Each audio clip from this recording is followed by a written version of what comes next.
Saudara, kita juga sudah bersama dengan pengamat politik Trias Politika, Agung Baskoro. Selamat pagi, Pak Agung. Pagi, Mbak Okta.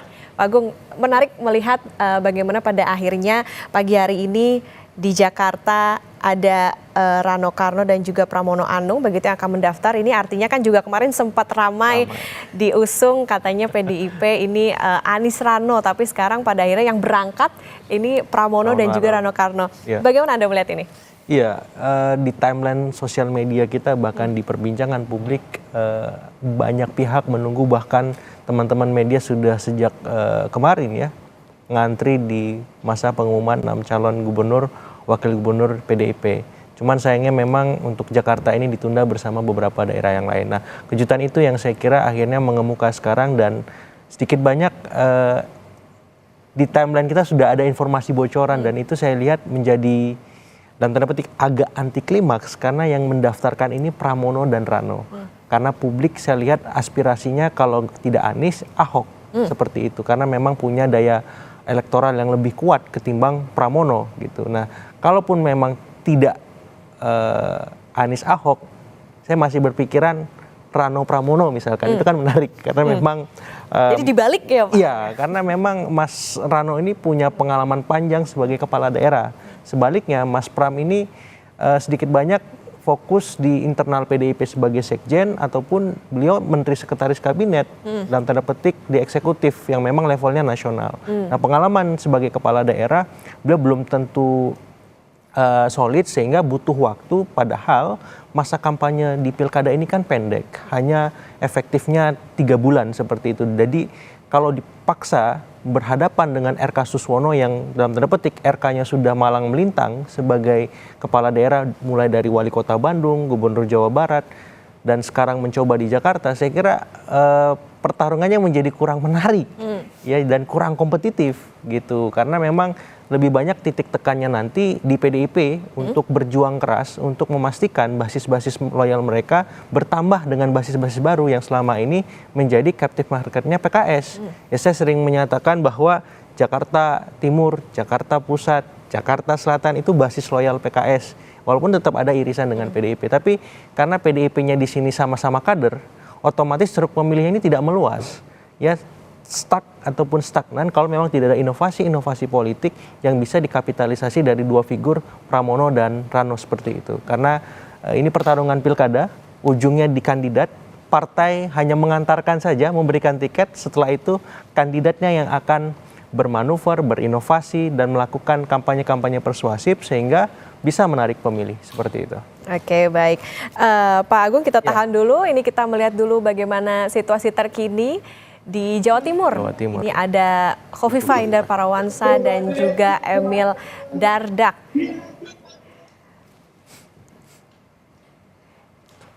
Rame ini ya, semuanya bergerak. Seru.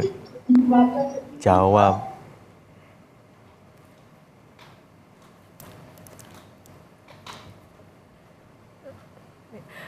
Menarik, Khofifah dan juga Emil Dardak, ini kalau Pak Agung melihatnya seperti apa dua pasangan ini? Iya, ini pasangan petahana dari elektabilitas cukup kuat ya. Sekarang sedang menunggu siapa lawannya. Apakah PDIP bisa berkoalisi dengan PKB membentuk poros tandingan yang bisa menjadi lawan sepadan bagi Khofifah Emil, dan sedang menguat nama Ibu Risma di sana. Nah, kebutuhannya lagi dan lagi saya lihat perlu pendamping dari kalangan religius santri yang selama ini terrepresentasi lewat Nahdlatul Ulama ya, kaum Nahdiyin gitu. Nah, ini bukan tugas yang mudah juga untuk dilibatkan, karena kita tahu secara nasional PKB sekarang punya keterikatan dengan koalisi Indonesia Maju Plus seperti itu. Jadi sedikit banyak lagi-lagi PDIP harus bekerja keras untuk Jawa Timur. Kenapa? Karena memang secara elektoral pasangan Khofifah Emil ini unggul jauh ya dibanding lawan-lawannya. Dan problemnya sekarang PDIP belum memutuskan untuk konteks cagupnya itu satu hal, cawagupnya itu dua hal.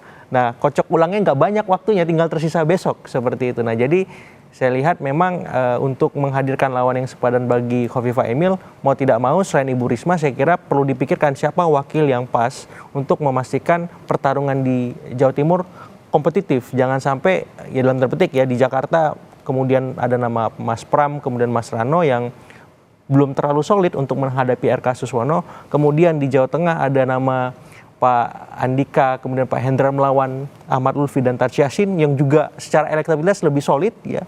Jadi saya lihat pertempuran di pilkada nanti antara Kim Plus dengan PDIP ini kalau dibilang tidak terlalu kompetitif, per pagi ini saya melihatnya demikian.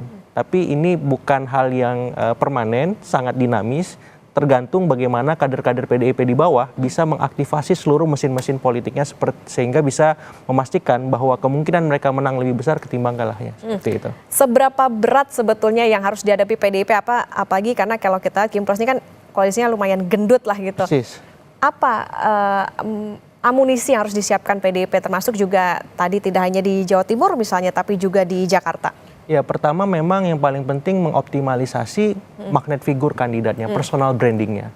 Ya, dalam ambil contoh Mas Pramono, kemudian Mas Rano gitu, bagaimana kemudian mereproduksi, mengkapitalisasi, mengoptimalkan, bahkan memviralkan prestasi yang selama ini mereka lakukan sebagai menteri, sebagai sekjen partai, atau sebagai gubernur Banten, bupati di Provinsi Banten, sehingga publik tahu bahwa kandidat ini punya rekam jejak. Begitu juga dengan Pak Andika Perkasa sebagai Panglima, kemudian Pak Hendra Prihadi yang begitu banyak prestasinya sebagai Wali Kota Semarang, pun nanti ketika di Jawa Timur Ibu Risma menjadi Wali Kota Surabaya, Menteri Sosial. Jadi mengkapitalisasi rekam jejak mereka, karena itulah esensi pertarungan di pilkada. Yang kedua, bagaimana kemudian bisa mengoptimalkan program branding. Apa visi misi program yang mereka usung ketika menjadi kepala daerah di Jakarta, di Jawa Timur, ataupun di Jawa Tengah. Keunggulannya apa? Inovasinya apa? Apa kebaruan yang mereka punya sehingga ada perbedaan yang khas antara kandidat yang diusung PDIP dengan Kim Plus. Kalau program, visi misi dan seterusnya itu tidak mereka kampanyekan secara masif, publik-publik yang menjadi pemilih rasional akan melihat apa bedanya. Toh sama saja kalau hanya sekedar ini pemerintah bukan pemerintah, saya kira di pilkada arahannya bukan demikian. Siapa yang paling konkret yang bisa menjawab problem-problem akut, problem-problem serius yang selama ini menjadi masalah besar di sana. Dalam ambil contoh misalnya di Jakarta soal macet, itu bagaimana? Banjir, polusi udara, soal sampah. Nah, Mas Pram, Mas Rano punya solusi apa? Punya inovasi apa untuk menyelesaikan itu? Nah, yang ketiga isu-isu yang bisa respon bisa dijawab, apakah yang aktual soal misalkan sekarang ada arahan nepotisme yang akut, ada arahan juga soal isu-isu keseharian, lapangan kerja lagi sempit, kebutuhan pokok lagi mahal. Bagaimana respon Pramono sama Mas Rano untuk itu? Bagaimana respon Pak Andika, Mas Hendra dan Ibu Risma terhadap isu-isu aktual yang sekarang berkembang di masyarakat? Nah, itu bisa menjadi satu kesatuan, personal branding, program branding, kemudian isu branding, supaya apa? Supaya ada kekhasan kandidat PDIP dengan Kim Plus. Nah, di luar itu semua, saya kira yang paling penting bagaimana ya mengoperasionalisasi ya dalam konteks kampanye-kampanye, karena kampanyenya pendek, singkat. Jadi narasi personal branding, program branding, dan isu-isu tadi bisa diviralkan di udara lewat platform media sosial, media cetak, elektronik, dan seterusnya. Kemudian di kampanye relawan ya, lewat door-to-door campaign, canvassing, dan seterusnya. Jadi saya kira ini masih terbuka peluangnya, tapi PDIP-nya, kandidatnya, mesin-mesin politiknya, relawan simpatisannya, bahkan konsultannya, itu harus berkeringat habis-habisan. Harus kerja ekstra keras. Seperti tadi di Jawa Timur menarik Kofifa dan juga Emil Dardak. Ini kan dua-duanya petahana. Kemudian juga PDIP nih kita tunggu nih apa sih sebetulnya nanti senjata politiknya nanti untuk di Pilkada Jawa Timur. Nah, apakah artinya dengan petahana ini kansnya sudah paling besar, sudah artinya dapat golden ticket gitu untuk nantinya menang, atau seperti apa Pak Agung? Iya, kemungkinan menangnya besar per pagi ini ya. Karena bisa jadi dalam politik itu ada dinamika yang mengemuka ya, sehingga memang menimbulkan ya bahasanya tsunami politik, gempa tektonik politik dan seterusnya, yang artinya ada situasi force major yang membuat kedaruratan itu mengemuka. Katakanlah kemarin ada putusan MK, itu kan mengubah peta, mengubah konstelasi. Nah, ketika pilkada berlangsung ada hal apa lagi di level nasional yang itu bisa mengobok-obok peta elektoral yang ada. Asumsikan misalkan hari ini Kofifa Emil unggul, bukan berarti ketika 27 November nanti Kofifa Emil pemenangnya. Karena perjalanan ini masih panjang, asal lawannya Kofifa Emil bisa mengoptimalkan tadi ya branding yang bisa mereka kerjakan maupun mesin-mesin politik yang tadi bisa mereka viralkan seperti itu. Nah, di konteks ini saya kira yang penting dari Khofifa Emil karena mereka punya keunggulan elektoral, yang menjadi lawan terbesar mereka justru bukan lawan politiknya tapi diri mereka sendiri. Itu yang sering terjadi. Apakah ada blunder, ada kesalahan-kesalahan yang tidak perlu terjadi, salah ucap, salah omong, salah perilaku, salah respon dan seterusnya itu. Sehingga saya melihat lebih ke sana dan bagaimana kemudian Khofifa Emil ini bisa memastikan bahwa mereka tetap turun ke bawah, tetap menyapa warga, tetap melakukan kampanye di udara, di darat dan seterusnya supaya apa? Supaya kemenangan mereka bisa diamankan. Jadi mengamankan kemenangan itu sama beratnya dengan mengejar ketertinggalan. Karena seringkali yang di atas, yang unggul itu suka terlena, suka merasa cukup dan kurang hati-hati.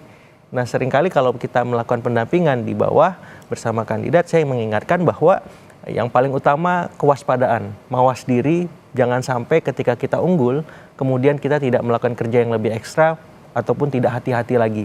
Nah Khofifa Emil ataupun dalam konteks Ahmad Lutfi bersama Taj Yassin ataupun nanti RK Suswono, yang paling penting bagaimana mereka tetap ada mindset hati-hati, mawas supaya tidak jumawa karena peta politik kita dinamis walaupun kelihatannya tenang, adem gitu ya, semuanya bisa berubah, apalagi Jakarta, semua informasi itu berlangsung dengan cepat, pesat, dan kalau tidak direspon dengan hati-hati karena banyak kesalahan, dan akhir-akhir ini Pak RK lagi rame juga sering melakukan klarifikasi dan itu sangat-sangat prinsip dan vital. Kalau tidak secara terkontrol beliau memastikan bagaimana meresponnya dengan bijak seperti itu. Termasuk kalau di Jawa Timur ini kan bisa kita katakan kandang banteng gitu. Betul. Itu pengaruhnya seberapa besar untuk saat ini? Karena kalau kita mengingatkan Khofifa Emil Dardak ini petahana, tapi jangan dijawab dulu Ya, Pak Agung. Kita siap. akan kembali usai jeda. Jadi saudara tetaplah di Breaking News Kompas TV.